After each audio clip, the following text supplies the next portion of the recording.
We dance in circles, like a whirlwind, accenting the backdrop of beautiful.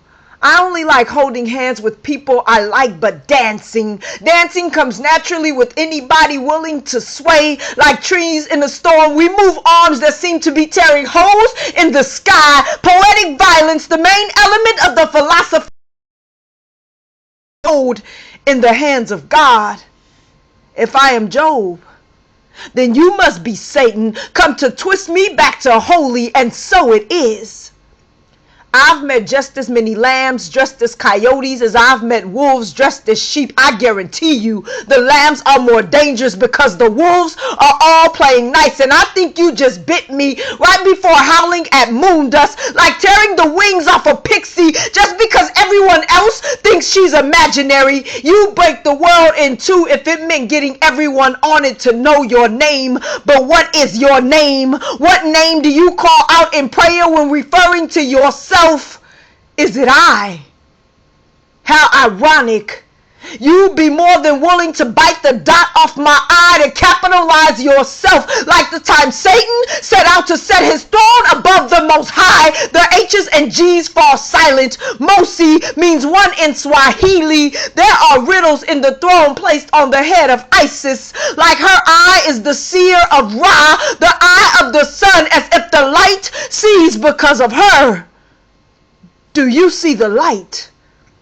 Lucifer means light bearer. As you keep striving to be the Christ, descend into darkness 1,000 times, I will still never recognize you. I am Aziz, and the throne you set above my head only means that your kingdom is just a thought in my imagination, and I can think a new thought at any given time. I am that I am, the we that is they that is us, existing on planes too simple for you to fathom, carrying eternity in veins.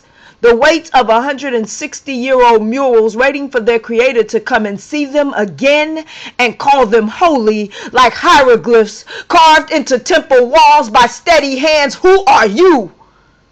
You will start that answer off by saying, I am. Again, while referring to yourself, you must first call my name. I do not wish to see you bow. I only hope for you to respect my station. I stopped bearing crosses long ago to carry the light in my throat, and showed up on time when you called out to God from dark thoughts and lonely rooms. I was more than willing to polish broken brass, and you shine so bright. But there is still a crack in your foundation, and you will remain worthless unless you are tried in the fire and remolded into whole, like the riddle of the painting who claimed to have painted the painter, but a masterpiece will only be a piece of the master, and this is but a brushstroke on an already colorful canvas. Nobody will notice it later, so let us dance. I will allow you to lead as I pretend to follow, repeating every stumble, every fall, every toe crush until you finally get the hint. You see, even my mistakes are done flawlessly.